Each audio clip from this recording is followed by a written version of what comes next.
අද මාතෘකාව මාළු මිරිස්. මට නම් මාළු මිරිස් කියන්නේ තෙලට කිරට මිරිසට ඔය කොයි විදියට හැදුවත් කන්න ආසම කෑමක්. අපිට ඉතින් මේ වගේ එළවලු සමයකට විතරක් දකින්න හම්බෙන නිසා වටිනාකමත් වැඩියි. මම නම් සීතල කාලේ ඉවර වෙලා රස්නේ කාලේ එනකන් මග බලාගෙන ඉන්නේ මාළු මිරිසුයි කංකුඩුයි කරවිලයි කන්න. මොකද අපිට නිතරම කන්න හම්බ වෙන්නේ නැති කෑම වර්ගනේ.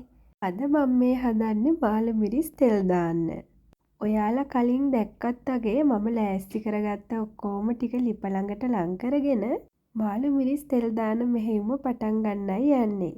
අපි සාමාන්‍යයෙන් බැදුමක් හදන විදිහම තමයි සුදු ලූණු ටිකකුයි උම්බලකඩ ටිකකුයි වැඩිපුර එකතු කරගත්තා මේකේ රස තව ටිකක් වැඩි කරගන්න.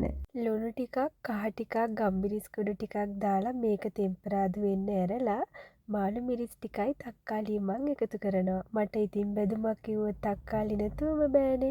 එකතු කරගත්ත මාළු මිරිස් ටිකට කලින් හදාගත්ත තෙම්පරාදුව හොඳට එකතු වෙන විදියට හැන්දෙන් කලවම් කරලා අපි මේක විනාඩි කිහිපයක් වහලා උයා ගන්නවා. වැඩි වෙලාවක් තම්බෙන්න දෙන්න එපා. මොකද මාළු මිරිස් වල පාට හරි ඉක්මනටම වෙනස් වෙනවා. සුදු ලූණු උම්මලකඩ ටිකක් වැඩිපුර දාලා මේක මේ විදියට හදලා බලන්නකෝ. ගෙදර මාළු මිරිස් කන්නේ නැති කෙනෙක් වුණත් කන්න කැමති වෙයි.